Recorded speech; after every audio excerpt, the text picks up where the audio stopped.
আসসালামু আলাইকুম। আশা করছি সবাই ভালো আছেন। আলহামদুলিল্লাহ, আমরাও ভালো আছি।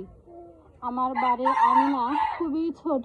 সেই ছোট জায়গায় চেষ্টা করি সব সময় একটু সবুজ রাখার। চোখের সামনে সবুজ থাকলে বেশ ভালো লাগে। তো আঙিনার পাশে দুইটা চাল কুমড়া গাছ নিজে থেকেই হয়েছে। তো সেই গাছ দুটো আর আমরা তুলে ফেলিনি। তো এরকমভাবে একটুখানি মাচা দিয়েছি, বান বলে দিয়েছি। তো গাছের একটা সমস্যা হয়েছে কি, আমরা চাচ্ছিলাম যে টিনের চালে তুলে দেব, তো এই জায়গাটায় যেন পুতলা হয়ে থাকছে। এই জন্য একটু ভালো কম লাগছে, যে উঠে গেলে বেশি ভালো হতো। দেখা যাক শেষ পর্যন্ত কি হয়। আর গাছটা কিন্তু বেশ সতেজ আর সবুজ। তো চোখের সামনে এরকম সবুজ দেখতে কার না ভালো লাগে। আর গ্রাম মানেই তো একটু সবুজের ছোঁয়া। তবে আমাদের বাড়ির জায়গাটা খুবই কম, যার কারণে চাইলেও সবুজ রাখা যায় না। তো তারপরেও যতটুকু পেরেছি বা পারি ততটুকুই চেষ্টা করি। তো আপনাদের কাছে কেমন লাগছে জানাবেন। আসসালামু আলাইকুম।